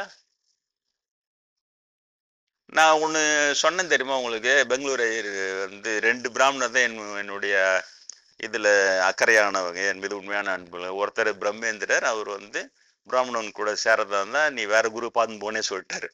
சொல்லி டோட்டலா அவங்க கட் பண்ணி அப்படி வளர்த்துன்னு வந்தாரு என்ன, அவரு ஒருத்தர். அடுத்தது பெங்களூர் ஒரு சாதாரண நிலை, இறைநிலை எல்லாம் எட்டி பிடிக்கல. அன்னைக்கு சொன்னேன் 2 பிராமணர்கள் எனக்கு என் மீது உண்மையிலேயே அன்பு உள்ளவர். ஆனா அவர் ஒரே ஒரு ஹிண்ட் அவுட் பண்ணாரு. நான் இங்க வந்துட்ட உடனே வந்து பார்த்துட்டு என்னன்னு தெரியல, நான் எனக்கு ரமணாசனம் போன உடனே திடீர் ஒரு நிலை, அங்க கொஞ்ச நேரம் தியானம் பண்ணும் ஒரு நிலை வரும். இங்க வந்து உங்களை பார்த்த அடுத்த செகண்ட் அந்த நிலை வந்துடுச்சு, எந்த கஷ்டமும் படல. எந்த சிரமமும் இல்லாம டக்குன்னு அந்த நிலை வருது. எப்படி இது எனக்கு ஆச்சரியமாகுது. அவரு என்கிட்ட சொன்னார். அப்ப நான் ரமணருடைய மறுபிறவின்றல நான் ரிவீல் பண்ணல. ஆனா சொன்ன பின்னால நான் உங்களுக்கு சொல்றேன். ஒரு சரியான அனுபவம் தான் உங்களுக்கு வந்திருக்கிறது. அந்த அளவுக்கு என் மீது அன்புள்ளவர். தெரியுதா? அவர் சொல்றாரு, எந்த சிரமமே இல்லாம தானாவே அந்த நிலை வருது எனக்கு. உங்களை பார்த்த உடனே ரொம்ப ஆச்சரியமா இருக்கு. அப்புறம் இன்னொரு வாட்டி ஒரு கடைசியா போகும்போது கடைசியா ஒரு சொன்ன வார்த்தை தான். நல்லா ஆசிரமம் நான் கூட என்னமோ நினைச்சேன், ஆஞ்சநேயர் கனவுல வந்து கூப்பிட்டாருன்னு தொட்டு உங்களை இங்க அனுபவிச்சேன். ஆனா உண்மையிலேயே சரியா தான் அவர் உங்களை கூப்பிட்டுருக்காரு. எங்க வீட்டுல இருந்ததுன்னா இந்த டெவலப்மெண்ட்லாம் இருக்காது. நல்லா ஆசிரமம் நல்லா வளர்ந்துருக்கு, நல்லா இருக்கு. இப்போ உங்களுடைய சுதந்திரமா நீங்க வந்து வளரலாம். அதனால இது சரியா தான் இருக்கு அப்படின்னு சொல்லிட்டு அப்புறம் என்ன சொன்னாரு, இதை போல போகும்போது தான் கடைசியா சொன்ன வார்த்தை, நான் வந்து பிராமின், அதனால பிராமின்ல பத்தி எனக்கு நல்லாவே தெரியும். உங்க ஆசிரமம் நீங்க வந்து நல்ல டைப்பு. ஏன்னா அவருடைய பர்சனலா சில ஃபேமிலி விஷயம்லாம் நான் சால்வ் பண்ணி அவங்க எடுத்த டெசிஷன் தப்புன்னு சொல்லி இப்படி செய்யக்கூடாதுன்னு சொல்லி நான் சொல்ற மெத்தட்ல இது பண்ணி சால்வ் பண்ணாங்க. அவங்களுடைய பேத்தியினுடைய வாழ்க்கையில வந்த ஒரு சிக்கலை சால்வ் பண்ணிட்டு நான் சொன்னதை ஒரு 6 மாசம் எனக்கு டைம் கொடுங்க, நான் சொல்றதை கேட்டு இது மாதிரி பண்ணுங்க. பண்ண உடனே அது சால்வ் ஆயிடுச்சு. அது ஆனா அவர் ரொம்ப சந்தோஷப்படுறார். அந்த மாதிரிலாம் அவரு சொல்லுவாரு, the one who is above usன்ற மாதிரி மாடியில நாங்களாம் எனக்கே தனிப்பட்ட முறையில நம்ம ஒரு பெரிய கெத்து நினப்பு இருந்தது. ஆனா நீங்க சுத்தமா எல்லாத்தையும் காணிச்சிட்டீங்க. நான் இவங்களுடைய டெசிஷன் எல்லாத்தையும் போறங்கட்டு நான் சொன்னது செஞ்ச உடனே சக்சஸ் ஆகி போச்சு, ப்ராப்ளம் சால்வ் ஆயிடுச்சு. அதனால அவர் சொன்னாரு, இங்க ஒரு மாதிரி நீங்க வந்து நல்ல டைப்பு. அவரோட பையன் என்னோட ஃப்ரெண்டு, என்னோட ஒரு ஸ்கூல்ல சீனியர். ஆனா ரயில்வே குவார்டர்ஸ் பக்கத்துலேயே இருக்குவேன். நாங்க காலையில அவளோட நின்று பேசின்னு இருப்போம் அங்க வரும்போதெல்லாம் இது பண்ணின்னு இருப்போம். அப்புறம் அவர் சொன்னாரு, நீங்க நல்ல டைப், அதனால உங்களுக்கு நான் ஒன்னே ஒன்று சொல்றேன், ஆசிரமம் நல்லா இருக்கு, நல்லா டெவலப் ஆகுது. ஆனா உண்மையிலேயே உங்க ஆசிரமம் உருப்படணும்னு நினைச்சீங்கன்னா ஒரே ஒரு பிராமணனோ கூட ஆசிரமத்துல சேகாது. நான் ரொம்ப ஆச்சரியப்பட்டேன்னு பிராமணா உண்மைதான் சொன்னா, பிராமணாரத்தோடு தான் சொல்றேன். எனக்கு பிராமணனை பத்தி நல்லா தெரியும். ஒரே ஒரு பிராமணன் கூட சேகாதீங்க, உண்மையிலேயே உங்க ஆசிரமம் உருப்ப அவரு சொன்ன. இது வரைக்கும் நான் சொன்னேன் போன ஒரு பைபிள் கிளாஸ்ல சமீபத்துல கூட சொன்னேன். 2 பிராமணர்கள், அவரும் இப்படிதான் இவரும் வந்து இன்னொன்னு நான் சொல்லாத விட்டுட்டேன். என்னன்னு சொன்னா, அந்த சாமிகள் இங்க வந்திருந்தார் இல்லையா, ஆசிரமத்துக்கு இங்கே வந்து ஒரு நாள் தங்கி ஆசீர்வாதம் பண்ணார் இல்லையா, அந்த டயத்துல இவர் வந்தார். மறுநாள் பெங்களூரு வந்தாரு. முன்னாடியே போய் சாமியெல்லாம் பார்த்து ஆசீர்வாதம், உங்க சீடர் எங்க வீட்டுல தான் தங்கி இருக்காரு, அவரு பிரிஞ்சுட்டு வர எனக்கு பயமா இருக்குது, அவரு அப்பப்ப இங்க ஓடியாந்துறேன் நானுன்ட்டு அவரு நான் பிரியக்கூடாது, அதுக்கு ஆசீர்வாதம் பண்ண. எப்படி பத்தியா, பிராமின்னு அவர் நான் பிரியக்கூடாது ஆசீர்வாதம் பண்ணுனா அவர்கிட்ட கேட்டுவான். அப்புறம் இங்க வந்தோன்னா வந்து பார்த்தாரு. பார்த்துட்டு அப்புறம் சாமிகள் வந்து எல்லாம் அவருக்கு தான் நான் முதல்ல அந்த புஸ்தகம் கொடுத்தோம். அங்க மண்டபத்துல சதாசிவம் நாடக புஸ்தகம் நான் எழுதின புஸ்தகத்தை சாமி காலில் வெளியிட்டு அதை இது ரிசீவ் பண்ண பெங்களூரு இருக்குது வாங்க சொன்னோம். ஏன்னா அவர் என் மேல இவ்வளவு அன்பு இருக்கிற தொட்டு அவரும் அதை எல்லாம் ரிசீவ் பண்ணோம். அடுத்தது அந்த காந்தம்மாளுக்கு கொடுத்தோம். இந்த அங்காள பரமேஸ்வரி இறங்கி அந்த சாமிகள் போயிட்டு உடனே அடுத்த 2 நாள்லயே வந்தார். அவர் சொன்னாரு, சாமிகள் அங்கே எதுவும் போய் பார்த்துட்டு இருக்கிறார் இல்லையா, இங்கே பார்த்துட்டு சாமிகளை பத்தி ஒன்றும் பிரச்சனை ப்ராப்ளம் இல்லை, ஆனால் சாமிகள் கூடுகிறவன் எப்படிங்கிறானுங்க நான் இங்கே வரும்போது பார்த்தேன், ஒருத்த மூஞ்சி கூட யோகிய மூஞ்சி இல்லை.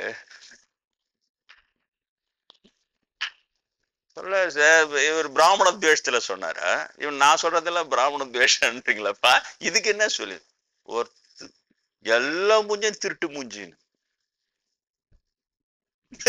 சொல்ற கரெக்டா, எல்லாரும் மூஞ்சும் சாமி கொடுக்குற பிராமணன் ஒருத்தம் கூட யோகி நான் நல்லா பார்த்தேன், உத்து கவனிச்சேன், எல்லா மூஞ்சும் திருட்டு மூஞ்சி, ஒருத்தம் கூட யோகியம் இல்லை. எப்படி பத்தியா, அவர் யாரு பிரம்மேந்திர, இவர் வந்து ஐயாவால் பல பேரோட என் கூட வந்தார், இவங்கெல்லாம் பல பேரோ இப்படி சொல்லி இன்ட்ரடியூஸ் பண்ணவங்கள அவரு துல்லியமா சொல்லிட்டு போறாரு. நான் எதுக்கு வந்தேன்னா உங்களை எச்சரிக்கை பண்றதுக்காக தான் வந்தேன். இவனுக்கு எந்த லெவலுக்கு ஒன்னா போவானுங்க, காசு பணத்துக்காக எந்த லெவலுக்கு, புரியுதா உங்களுக்கு, அவரோட அனுபவம் எப்படி இருக்கு பாரு, எந்த லெவலுக்கு ஒன்னா போவானுங்க. சாமிகள் மகான், அவரு காப்பாத்திப்பாரு. ஆனா நீங்க அவரை குருவா ஏத்துக்குன்னு இவனுக்கிட்ட போய் மாட்டிக்க போறீங்க பத்தியா. நான் அவங்க ஃபேமிலி ப்ராப்ளம் சால்வ் பண்ண போய் அந்தனுடைய புண்ணியம் அவரு என்ன எச்சரிக்கை எப்படி காப்பாத்துறாரு பிராமணி கிட்ட இருந்து. அப்படிதான் இருக்குது. இவங்க சொல்றாங்கல்ல, அவரு மகாதேவன்ட்டு ஒரு ட்ரஸ்டியா இருக்கிறவரு, அப்புறம் சேகரு, அப்புறம் அம்பி, இவங்க தான் மெயினா, 3 பேரும் இவங்க தான் மெயினா இருப்பாங்க. 3 பேரும் ஒருத்த மூஞ்சி கூட யோகியம், எல்லாமே திருட்டு பசங்கன்னு சொல்லிட்டு எந்த லெவலுக்குன்னா போவானுங்க. சாமியே டேஞ்சர்ல தான் இருப்பாரு இப்போ சொல்றாரு. ஆனா அவரு மகான், அவரு தன்னை காப்பாத்திப்பாரு. நீங்க போய் மாட்டிக்க போறீங்க. ஏன்னா உங்க குரு பக்தியை பார்க்கும்போது இவரை வச்சு அவங்க கிட்ட மாட்டிக்க போறீங்க. ஆனா அவங்க எந்த நிலைக்கு ஒன்னா போவானுங்க. உங்களை சீடன்னு சொல்லி பாராட்டுறாருங்க. அப்ப அவரு எல்லாம் கால்குலேட் பண்ணிடுறாரு. இவர் சீடன்ட்டு இவரு அங்க போயிட்டாருன்னா அவனுக்கு என்ன வேணா பண்ணி ஒரு காலி போண்டோம். அவ்வளோ பெரிய விஷயம் சொல்றாரு சார் பெங்களூர் ஐயரு. அவரு நான் பிராமண துவேஷி, அவரு பிராமண துவேஷத்துல சொன்னாரு. அவரே பிராமணர் ஆச்சு. நான் பிராமணன், அதனாலதான் பிராமணன் நல்லா தெரியுன்ற அந்த முதல்ல சொல்லிட்டு போனாரு. கடைசியா சாமியில் வந்தப்ப அவரு சொல்றாரு சார் ஓப்பனா. அப்ப இந்த அம்பி அந்த சேகர்ன்றவனுக்கு கொஞ்ச நாள் மேல எனக்கு கமெண்ட் போடுறானுங்க, நீ எல்லாம் ஒண்ணுமே இல்லை. யாரு? நீ எல்லாம் ஒன்றுமே இல்லையா, வேதாந்தம் தான் பெரியது. இந்த கலப்பைங்களா இன்னைக்கு இப்ப அந்த பிரச்சனை நடக்குது. வேதாந்தம் தான் பெரியுது இல்ல, வேதாந்தம் பெரிது இல்ல, இதுவா நடக்குது இங்க. மகான்களை கொலை பண்றீங்கடா, சித்திரவதை பண்றீங்கடா, அதை நிறுத்துங்கடான்றது தானே இங்க நடக்குது. அப்படி விட்டு அதை அப்படியே ஓரங்கட்டுருவானுங்க. அப்படியே பொது டாபிக்ல எடுத்துன்னு வந்து அப்படியே வேதம் தான் பெரியுது, சித்தாந்தம் தான் பெரியுது, இதுவா இங்க நடக்குது. அவர் சொல்ல கரெக்டா, திருட்டு பசங்க தானே வேணுங்க. எங்கேயோ போற இன்னைக்கு சப்ஜெக்டே வரல. சப்ஜெக்ட் வந்து நான் முன்பே சொன்னதுதான். நம்ம எனக்கு செய்த ஒரு ஒரு அருட்செயலுக்கும் அந்த நாள் கொண்டாடுகிறோம். ஆனா நாள் தெரியாம குறித்து வைக்காம பொதுவா செய்த பல அருட்செயல்கள் இருக்கின்றன.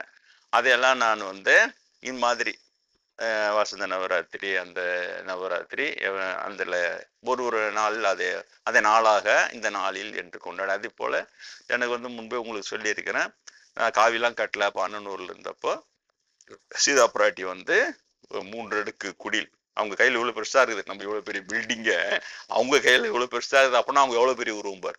வானலாவ அந்த விஸ்வரூபமா கனவுல வந்து அதை வந்து இறக்கி வைக்கிறாங்க. பூமியில இறக்கி வச்சு, உனக்காக இதை நான் பூமியில் இறக்கி வைக்கிறேன் அப்படின்னு சொல்லி இறக்கி வச்சுட்டு ஆசீர்வாதம் மாறிட்டு சீதா பிராட்டி. ஆச்சரியமா இருந்தது. சீதா பிராட்டி இறங்கி வந்து இந்த காலத்திலேயும் நேரடியாக அருள் செய்கிற அந்த ஒரு பாக்கியெல்லாம் இருக்கிறது அப்படின்னு சொல்லிட்டு ரொம்ப சந்தோஷம். அதுக்கு பிறகுதான் ஆஞ்சநேயரை இது பண்றது, அப்புறம் அதுக்கு பிறகுதான் ராமநாம் பஜன் சொல்லி கொடுக்கறது. அதுக்கு பிறகுதான் ஆஞ்சநேயரை வந்து அந்த உரமூட்டையில உரம் உள்ளத்துல வரணும்னு சொன்னது. இங்க வந்தோன்னா காணுகின்ற தீ காணும் கடவுள் எரியுமா, காணுவரும் பக்தலான பக்தர் ஆஞ்சநேயரே நிறைய விளையாடி ராமநாம் பஜனை எல்லாம் சொல்லி கொடுத்து அதுக்கு பிறகுதான். ஆனா முன்னாடியே வந்து சிதா பிராட்டி வந்து 3 அடி அப்போ அந்த ப்ரீடிஸ்டைன்ட் தியரியில வருது. அப்புறம் அப்படியே சுத்தி இவ்வளோ வருஷம். அப்ப எனக்கு என்ன ஒரு 30 வயசுக்கு தான் இருக்கும், 29 வயசு 30 வயசு தான் இருக்கும். ஆனா இவ்வளோ வருஷம் கழிச்சு அந்த குடி கரெக்டா அந்த 3 அடுக்கு குடியில் இங்க உருவாகி நிக்குது. அப்போ எப்படி புரியுதா உங்களுக்கு? அப்போ இதை வந்து நான் இது ப்ரீடிஸ்டைன்ட் தியரியில உங்களுக்கு தனியாவே விளக்கணும் சொன்னேன். ஏன்னா டிஸ்பிளே போர்டை வச்சு ப்ரீடிஸ்டைன்ட் தியரி என்ன தெரியுமா? கண்ணபிரான் சொல்றாருல்ல, எல்லாம் என்னால் ஏற்கனவே செய்து முடிக்கப்பட்டு விட்டன, நீ வெறும் கருவிதான்னு சொல்றாரு அர்ஜுனன் கிட்ட. இதை ரொம்ப சொல்லக்கூடாதுன்னு அப்படி சொல்ல. ஏன்னா திருட்டு பையனை என்ன பண்ணுவோம்னா, ஏற்கனவே நான் திருடணும்னு அது வந்து எழுதி இருக்குது, நான் என்ன பண்றதுன்னு அவரு எனக்கு சொல்லி கொடுத்தா. ரொம்ப எச்சரிக்கையா இருக்கணும்பா தத்துவங்களை உபயோகப்படுத்தும் போது.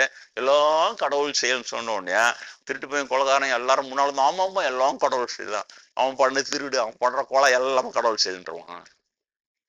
புரியுதா? எவங்கெல்லாம் எனக்கு பெரியவங்க அறிவு சொல்லி எப்படிதான் வளர்த்துன்னு வந்துக்கிறாங்க பாரு. அதனாலதான் அந்த மகான்களை தான் நான் ரொம்ப உயர்வான்னு நினைக்கிறேன். ஒரு சின்ன சின்ன ஹிண்ட் பண்ணி இந்த இவரு பெங்களூரே ரொம்ப சந்தோஷமா நான் நினைக்க பாருங்க. அவர் எப்படி துல்லியமா சொல்றாரு அவரு. அந்த அன்பு வந்துச்சுன்னா அதுக்கப்புறம் அந்த அவங்க வந்து சரியா எச்சரிக்கை பண்ணி காப்பாத்தின்னு போறாங்க. அதே மாதிரி மகான்கள் நிலையிலையும் இந்த மாதிரி அவங்க இந்த துல்லியமா அறிவு. அப்போ நான் இதை தான் சொல்ல ப்ரீ டிஸ்டைன்ட் தியரி என்ற அந்த ஏற்கனவே விதி முடிவு செய்யப்பட்டு அப்ப இங்க வந்து இந்த 3 அடுக்கு குடில் சரியா இருக்கு. அன்னைக்கு சீதா பிராட்டி 30 வருஷத்துக்கு முன்னால கனவுல காட்டினா அது இன்னைக்கு அது கரெக்டா.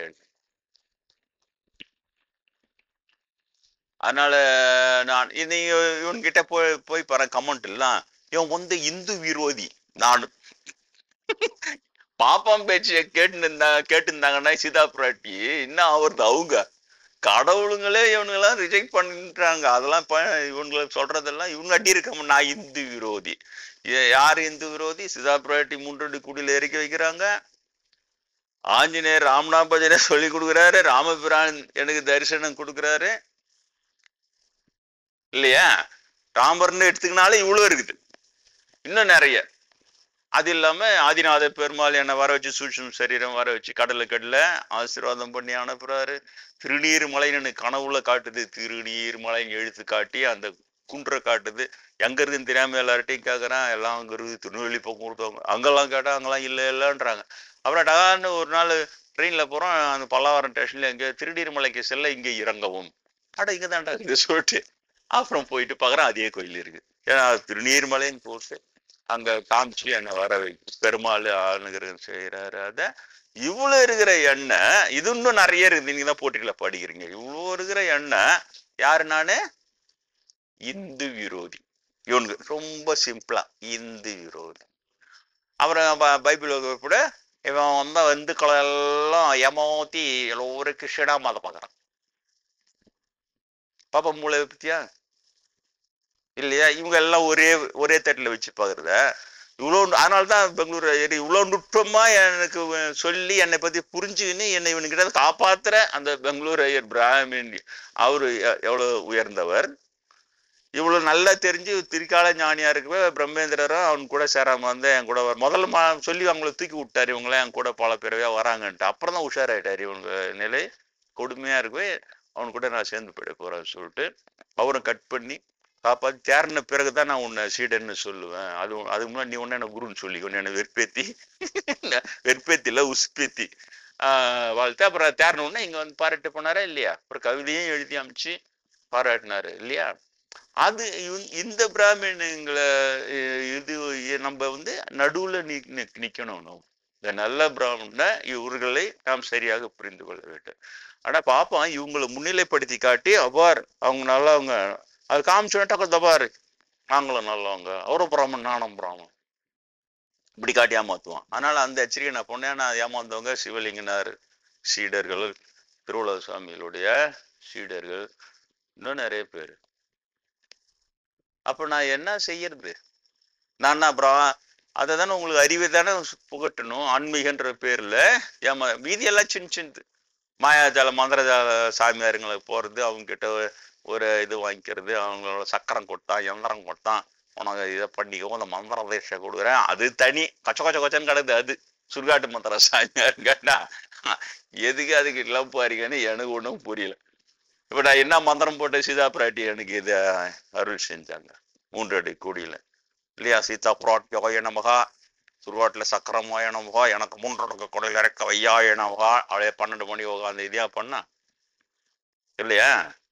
புரியுதா? கடவுள்னு கேட்டா நீங்க எதை சொல்லணும்? உள்ளம் திருக்கோயில். உள்ளத்தை சரியாக அன்புமயமாக ஆக்கி வைத்திருந்தால் அதை திருக்கோயிலாக கொண்டு அங்கே கடவுள் குடியிருப்பான். அதுதான் ஆன்மீகம். இவ்வளவுதான். புரியுதா? நான் சொல்றேன் இவ்வளோ அனுபவம் சொல்றேனே, அம்மை விளையாடியது, ஆஞ்சநேயர் எல்லாம் சொன்னது, ஏதாவது எங்கேயாவது நான் எதனா இந்த மந்திரம் போட்டு அப்படியே அவங்கள கட்டுறதாமே அந்த அவர் வந்து அப்புறம் கட்டிட்டாரோ இதை விட்டுட்டாருன்னா அதுக்கப்புறம் தான் சொல்லிக்கிறேன் கடவுள் தன்னை போல ஒரு ஊரத்தை வச்சுட்டு அவன் எஸ்கேப் ஆயிடுவான். இவன் நினைச்சுக்கிறது அதை நான் சொன்னல காஞ்சி பெரியவர் ஏமாத்தி வச்சுங்க பாப்பராவீங்கன்னு சொல்லிட்டு காஞ்சி காமாட்சி அம்மன் உத்தரவு கொடுத்ததாரு நினைச்சுக்கின்னு அவர் எல்லாம் செஞ்சுட்டாரு கடகடன்னு. அப்புறம் என்னோட வகுப்பு சேர்த்துட்ட உடனே ஈஸியா வந்து பார்க்கலாம் எல்லாம். அப்புறம் நான் சொல்றதெல்லாம் கேட்டு அந்த பாப்பராவிங்க எப்படி வந்து அம்மன் சிலையில் பூந்துடுதுங்க. அதுங்க பூந்துட்டு அதுங்க உத்தரவு கொடுக்குதுங்க. அப்போ நான் அம்பாள் நான் உத்தரவு கொடுத்துட்டேன்னு இவங்க இறங்கிடுறாங்க. ஏன் இவங்க சாதாரணமா உத்தரவு வாங்குறாங்க? யோக யோகமா கொட்டி இந்த இருக்குள்ள இவ்வளவு பெரிய பண்டித சுகாமணி இவர் வேற ஏதோ என்னமோ வருது ஞாபகம் எனக்கு. இந்த இண்டித சிகாமணி சண்டித சிகாமணி இவங்களெல்லாம் வர வச்சு இவர் அவங்களெல்லாம் வச்சு அவங்களெல்லாம் வாழ்த்து என்ன அவங்களோட பிரகதி பண்ண அப்படியே யாகத்துல ஆபீஸ் கொடுத்தா எல்லாம் பண்ணு அது மாதிரிலாம் உத்தரவு கேட்கறது. அது எப்ப பாப்பராய் உள்ள பூத்துட்டு அம்பாள் உத்தரவு கூடலாம் போ அவனை கொலை பண்றவன் கொலை பண்றது கேட்க மாட்டான். அதோடைய அது பாலிஷ்டா சம்பாரம் பண்ணலோட இருக்கேன் நீ என்ன சொல்றோம் செய் உள்ள கொலகோலமா சம்மாரம் பண்ணிதான் இருக்கா. குஜேந்திர சொல்ல ஜெயில பிடிச்சி போட்டணும். கிருஷ்ணர் சம்மாரம் பண்ணி இருக்காரு, புள்ளியோரு சம்மாரம் பண்ணி இருக்காரு, அம்பாள் சம்மாரம் பண்ணி இருக்காரு. அதனால இவர் பண்றது சம்மாரமா கொலை பண்ணி ஆட்சி கொலை பண்ணி அந்த சங்கர்ராமன் கொலை அது சம்மாரம். அப்போ இவனுக்கு எந்த மாதிரி உத்தரவு வாங்கி அது உள்ள எடுக்க ரொம்ப நாளா தெரியாது. பாப்பராவி பூந்துன்னு உத்தரவு கொடுக்குறதுன்றத நான் அப்புறம் தான் கண்டுபிடிச்சேன். நான் ஆஹா இதுங்க இந்த வேலை வேற செய்யுதுங்க. இப்ப சமீபத்தில் என்னுடைய கண்டுபிடிப்பு இதுக்கு இந்த வேலையை வேற செய்யுதுங்க. அதுக்கு எது எனக்கு தொல்லை பண்ண போய் நான் மெதுவாக அதை புடிங்கி விட்டேன்னா அது உள்ளகிற தெய்வ சக்தி எழுத்து என்ன ஒரு வணக்கம் சொல்லுதான் எனக்கு நன்றி சொல்லுதா பார்த்தேன். அட என்னடா இந்த தெய்வ சக்தி அமிக்கின்னு அது உள்ள அப்படி வச்சுக்கிதுங்க சார். அதுங்க அழகா அந்த வால் மாதிரி இந்த ஆவிங்கள்லாம் சினிமாலாம் காட்டுறலாம் அது மாதிரி தான் இருக்குதுங்க. அந்த ஆவிகள் மெது அவங்கள அமுக்கிடுதுங்க உள்ளியே அம்மிட்டு இதுங்க இது பண்ணிக்கிட்டு உலகத்துல பாக்குறல்ல நான் பிராமின் திறமையால அம்மிட்டு இவன் தான் அந்த ஆட்டி படிக்கிற இடத்துல உட்காந்து ஆட்டி படிக்கிறான்ல செத்துட்டோம்னா அதே புத்தி தானே வரும். அப்புறமா அவங்க மட்டும் என்ன அங்க அதெல்லாம் பண்ணுதுங்க சார். இதுங்க அது ஒரு நாள் பார்த்தேன் நானு. இது அம்பாள் இது என்னடா இது எங்கிருந்து வருதுன்னு அப்படியே நேரம் அப்படின்னா தூரத்துல இருந்து வால் விட்டுன்னு வருது. அது அப்படின்னு ஏறி விடுறான்னு போகுது. இவரு எல்லாம் சாமியினுடைய ஒரு ட்ரஸ்டி கேரளா மாந்திரிகை வச்சு எல்லாம் பண்ணுவாருன்னு சொல்லுவாங்க. அவரு எதை பண்ணாரு எனக்கு தெரியல. அப்படிதான் இருக்கும். ஒரே எங்கடா இந்த வருது ஒரு அம்மன் சாலை உள்ள இருந்து ஒரு பிடிச்சி சும்மா பிடிங்கி போடனா இது என்ன அது உள்ள இருந்து பிடிங்கிட்டு உடனே அப்படியே கபகபன்னு அது நெருப்பா புகையா மாறி அது அந்த அந்த ஆவியை அழிஞ்சிடுச்சு. என்னடா இது அப்புறம் பார்த்தா சாயங்காலம் 4 மணிக்கு நியூஸ்ல போறேன். மண்டைக்காட்டு பகவதி அம்மன் கோவிலில் கருவறையில் திடீர் தீ விபத்து. நான் பார்த்தேன்ல தியானத்துல அதே புகை அதோட போகுது. அப்புறம் தான் மண்டைக்காட்டு பகவதி அம்மனே அதுக்கு இது உள்ள உட்காந்து இருக்குது. அந்த ஆவி உட்காந்து இந்த வேலையை பண்ணிக்குது. புடிங்கி விட்டோன்னா அது போகும்போது காட்டிட்டு போகணுவாங்கல்ல அந்த மாதிரி அதையே எரிய போட்டு புது சப்ஜெக்ட் எனக்கு கடவுள் சொல்லி கொடுத்தான். இவ்வளோ இருக்குது. இப்போ நம்ம அன்பர்களோட ஒருத்தர் கேட்ட அப்ப இப்ப நாங்க கும்பிடுறோம் சாமி அந்த அம்மன் சாலையெல்லாம் உண்மையிலேயே அம்மனுக்குதா இல்ல பாப்பாரா பூந்தா எப்படி சாமி கண்டுபிடிக்கிறது எனக்கு தெரியாது. நீ எந்த சாமியா பூந்தாலும் நீ அடுத்தவன அழியணும்னு வேண்டிக்காத எல்லாரும் நல்லா இருக்குன்னு வேண்டிக்கா. அப்ப ஆட்டோமேட்டிக்கா அது எந்த சாமியா இருந்தாலும் ஒண்ணு செய்ய முடியும். நீ அவன் கண்ணு அவிஞ்சு போனையும் ஒழிஞ்சு போன வேண்டிக்கிற. அதுக்கப்புறம் தான் நிறைய அந்த மாதிரி இருந்தது. அது நிறைய அதெல்லாம் அதுக்கப்புறம் தனி அது சீக்ரெட் மாதிரி அது. அப்புறம் அதெல்லாம் எடுத்து விட்டோம்னா அது இதுல இருந்து ஒரு தெய்வ சக்தி எழுந்து வணக்கம் எனக்கு நன்றி சொல்லுது. அட என்னடா இது சொல்லிட்டேன். இப்படி ஒரு புது சப்ஜெக்ட் இருக்குது சார். இப்போ இதை வச்சுதான் நான் கிளாஸ்ல அன்னைக்கு சொன்னேன். இதுங்க பாப்பராவி பூந்துட்டு இப்படிதான் உத்தரவு கொடுக்குறன்ற பேர்ல இவங்களுக்கு எல்லா கேவலமானத்துக்கும் உத்தரவு கொடுத்துரு. அப்ப காஞ்சி பேர் எழுதிய பொருளும் இந்த மந்திரம் சொல்லி இந்த இதை பண்ணா இவனை கொலை பண்றதுக்கு அம்பாள் உத்தரவு கொடுக்கும் அப்படி எழுதின பேர் அவரு. அப்புறம் அடுத்த சிஷ்ய கோடிங்க அதான் மந்திரம் சொல்லிட்டு உத்தரவு கொடுக்கும். இது எது பாப்பராவி குட்டி கொலை பண்றது அம்பாளையே உத்தரவு கொடுத்துட்டான். அது அம்பாலேவா குட்டது நம்பாலே குட்டது அது தெரியுதா. இதுல சொல்லி நான் எதிர்பார்க்கவில்லை. காஞ்சிபுரம் கேட்டு இருந்தார் போது அந்த ஆவியா ஸ்பிரிட்டா லேசா முன்னு கொடுத்தாரு. ஏமாத்திடுச்சிங்க. என்னது காஞ்சிபுரம் செத்துட்டதுக்கு அப்புறம் நான் என்னோட கிளாஸ்ல அதை கேட்டுட்டு நான் எதிர்பார்க்கலாடா. இப்ப நம்ம சாமியில ஆசீர்வாதம் பண்றாருல்ல அப்பப்ப சொல்றேன்ல துல்லியமா இது அருமையா இருக்கிறது எனக்கு பெருமையா இருக்கு எல்லாம் சொல்லி ஆசீர்வாதம் பண்ண. அது மாதிரி இவங்க கேட்கும் போது இந்த சப்ஜெக்ட் சொன்னவ நானே எதிர்பார்க்கலாண்ணா. ஆனா அவருக்கு அப்பதான் ஷாக் ஆகி புரியுது அது புரிச்சு அப்படின்னு ஏமாத்திடுச்சிங்க. காலி இப்ப தெரியுதா இந்த உத்தரவு வாங்கி வாங்கி இவர் செய்ய போய் அப்புறம் மேல் உலகம் போனா அங்க இருந்தாங்க. மேல் உலகம் அதுதானே கணக்கு. அது விசிறி அடிக்காம என்ன பண்ணும்? சரியா இருக்கும் ஆன்மீகத்துறைன்றது. நீங்க நினைக்கிற மாதிரி சும்மா அப்படியே ஒரு கிள்ளிக்கிற மாதிரி கிடையாது. அப்படியே ஒரு மம்மரம் சொல்லிடுறது, அப்படியே ஒரு ஸ்லோகம் சொல்லிக்கோ, அப்படியே ஒரு உள்ளம் தெரியுதா, நல்ல எண்ணம், அன்பு, கருணை, இறக்கம், புத்தர் எனக்கு உபதேசம் அது நல்லிதயம் தான் இயேசுபிரான் சொன்னது. இந்த ரிச்சுவலிஸ்ட டோட்டலா செல்லு ரிச்சுவல் பிஸ்னஸ் ஆயிடுது. அது ரிச்சுவல்ல சும்மா தத்துணுண்டே ஒரு மன சமாதானத்துக்கு ஏதோ பண்ணி வைக்கிறான். ஆனா அதெல்லாம் ஒன்றும் ஆன்மீகம் கிடையாது, ஒரு மண்ணும் கிடையாது. இன்றைய தினம் சீதா பிராட்டி தேவி அடியனுக்கு 3 அடுக்கு குடிலை பூமியில் இறக்கி வைத்து அருளிய நாளாக நாம் கொண்டாடுகிறோம். வழக்கம் போல ராமபிரான் ஆஞ்சநேயர் பெருமான் அடியனுக்கு சொல்லி தந்த, நேரிலே சொல்லி தந்த ராமநாம பஜனைகளை சொல்லிவிட்டு நாம் வசந்த நவராத்திரி பூஜையை ஆரம்பிக்கலாம்.